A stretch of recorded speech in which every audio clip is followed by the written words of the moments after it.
Break के बाद आपका एक बार फिर स्वागत है देश की बात में। मेरे साथ मौजूद हैं रामशंकर कठेरिया जी, जो सबका साथ सबका विकास के नारे के साथ केंद्र में सरकार बनाकर आए हैं और मंत्री हैं। इसी पर चर्चा हमारी जारी है। अभी बात हो रही थी रामशंकर जी यहाँ पर एक वर्ग विशेष को लेकर कि उसे निशाना बनाया जा रहा है और बीजेपी जो है वो उसे निशाना बना रही है। मैं आपको अमित जी का वही भाषण याद दिलाता हूं जो उन्होंने दिया है बिहार में। उन्होंने कहा कि पटाखे पाकिस्तान में फूटेंगे। सबसे ज़्यादा अगर लालू नीतीश जीतते हैं तो सबसे ज़्यादा खुशी शहाबुद्दीन की होगी। तो सिर्फ उसी समाज के लोगों को क्यों जो निशाने पर? नहीं, पहली बात तो ये कि पाकिस्तान और मुसलमान ये स्पष्ट करना होगा। पाकिस्तान का मतलब हिंदुस्तान का मुसलमान नहीं।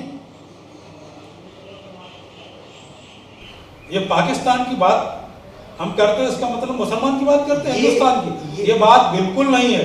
हम पाकिस्तान की बात इसलिए कर रहे हैं कि पाकिस्तान हमारा पड़ोसी देश है।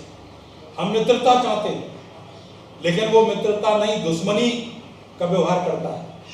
और जब हमारे यहाँ कोई तो जो पाकिस्तान के अंदर माहौल है वो देश में क्यों पैदा हो रहा है? जिस तरीके से पाकिस्तान में उन्माद है, पाकिस्तान अपने घर की परेशानियों से लड़ रहा है, वो देश में माहौल अब बनता जा रहा है। हिंदुस्तान में कोई भी माहौल नहीं है, ना माहौल बनेगा। हिंदुस्तान में विकास की बात होगी, सबके विकास की बात होगी, अभी भाईचारे की बात होगी, कोई हिंदू मुसलमान की बात नहीं। भार्गव जी ने अभी तो अपना पुरस्कार लौटाने की बात की है कि वो जो उन्हें पद्म पुरस्कार मिला है वो उसे वापस करेंगे। और उन्होंने ये बात कही है कि भारत जो है वो पाकिस्तान की तर्ज पर जा रहा है। जो पाकिस्तान के हालात हैं वो आने वाले वक्त में ऐसा हो सकता है कि भारत के हों। देखिए, उनका अपना नजरिया है। उन्होंने किस कारण से पुरस्कार लौटाया,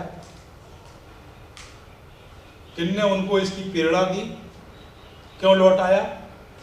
इस प्रकार की घटनाएं देश में ये जो इस समय हुई है बहुत दुर्भाग्यपूर्ण, दुखद हुई है। लेकिन इससे पहले इससे भी खराब घटनाएं हुई देश के अंदर, तब पुरस्कार नहीं लौटाए। उनका कहना है कि उन्होंने तब भी कलम उठाए हैं। कभी कलम नहीं उठाए। देश पूरी तरह भ्रष्टाचार के जब जाल में फंसा हुआ था, देश महंगाई में फंसा हुआ था, देश की सीमाएं सुरक्षित थी। देश में चाहे जम्मू कश्मीर का मैटर हो, चाहे किसी का मैटर हो, कहीं कभी नहीं, ये षड्यंत्र है। महंगाई ये योजना बना करके देश में अस्थिरता पैदा करने का एक षड्यंत्र है। और सुनियोजित ढंग से जिन्होंने पुरस्कार लौटाए हैं वो षड्यंत्र पूर्वक इस योजनाबद्ध तरीके से नहीं तो सरकार इसके लिए सामने क्यों नहीं आती? वैज्ञानिक बातचीत क्यों नहीं? वैज्ञानिक हो रहे हैं, साहित्यकार हो रहे हैं, कलाकार हो रहे हैं। ये क्या इतनी ये क्या 2 दर्जन से ज्यादा पुरस्कार आपके वापस होने की बात ये तीन तिकड़मबाजी हो रही है। ये तिकड़मबाजी सुनियोजित है। देश को माहौल खराब कर रहे हैं। बीजेपी से संभालने की कोशिश आपकी सरकार है, आप केंद्र में मंत्री हैं और ऐसा नहीं है। अमित शाह जी भी लगे हुए हैं, इस पर प्रधानमंत्री नरेंद्र मोदी जी खुद लगे हुए हैं। आपका भी कहना है कि पूरी पार्टी या फिर संघ सब मिलके काम कर रहे हैं कि अच्छा माहौल बने, लेकिन उसके बावजूद भी इन लोगों से बात नहीं हो पा रही है। इन लोगों से क्या बात करें? इन लोगों को देश ने सम्मानित किया है, देश ने सम्मानित किया है। लेकिन आप आरोप नहीं, देश ने सम्मानित किया है, पुरस्कार दिया है। आप पत्र लिखते, आपकी भावना आहत हुई है तो आप माननीय प्रधानमंत्री जी को पत्र लिखते, गृह मंत्री जी को पत्र लिखते। सुनिए, आप अपनी बात चर्चा में, टेलीविजन पर चर्चा में आप बात रखते, समाचार पत्रों में आप लिखते। आप एक योजनाबद्ध तरीके से देश में माहौल खराब कर रहे हैं। लेकिन अभी राष्ट्रपति जी और प्रधानमंत्री जी को कुछ वैज्ञानिकों ने लेटर और साहित्यकारों ने लिखा है और उन्होंने पूरी बात लिखी है, लेकिन अभी तक उसका कोई जवाब नहीं। उन लोगों का ये भी कहना है कि सरकार का कोई भी नुमाइंदा हो वो संवाद के लिए तैयार है। गलत बात। माननीय प्रधानमंत्री जी के यहाँ कोई पत्र भी लिखता है तो उसका जवाब जाता है, उसका उत्तर जाता है। ऐसा नहीं कह सकते हैं। माननीय प्रधानमंत्री जी का ऑफिस इस बात के लिए कोई कुछ नहीं कह सकता।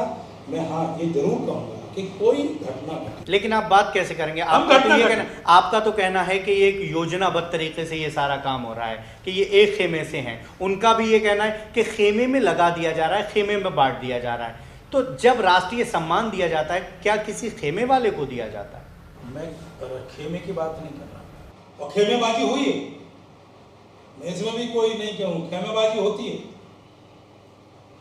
जो ये तो कहा खेमेबाजी होती है और हुई भी है। तो अब भी खेमेबाजी होगी? अगर अब नहीं होगी, अब नहीं होगी। जब अब खेमेबाजी नहीं होगी, पहले हुई है और होती भी है। कैसे नहीं होगी? क्या श्योरिटी है इसकी कि नहीं होगी? क्योंकि जिस तरीके से वादे किए जा रहे हैं वो कहीं ना कहीं वादे पीछे छूट रहे हैं। कौन से वादे? आप कौन से वादे? हमने बात जो हमारी सरकार बनी थी कि हम देश में भ्रष्टाचार मुक्त देश को बनाएंगे। आज 1.5 साल हो गए, भ्रष्टाचार का एक उदाहरण किसी मंत्री पर, किसी ऑफिसर, किसी को आया हो तो बताइए। हमने कहा था कि देश में महंगाई कम होगी, आज महंगाई कम है। हमने कहा था, चलिए देखेंगे महंगाई कम है या बड़ी है, ये भी देखेंगे। लेकिन अभी वक्त हो गया एक ब्रेक का, आप कहीं जाइएगा नहीं, बातचीत जारी है, अभी लौट कर आते हैं।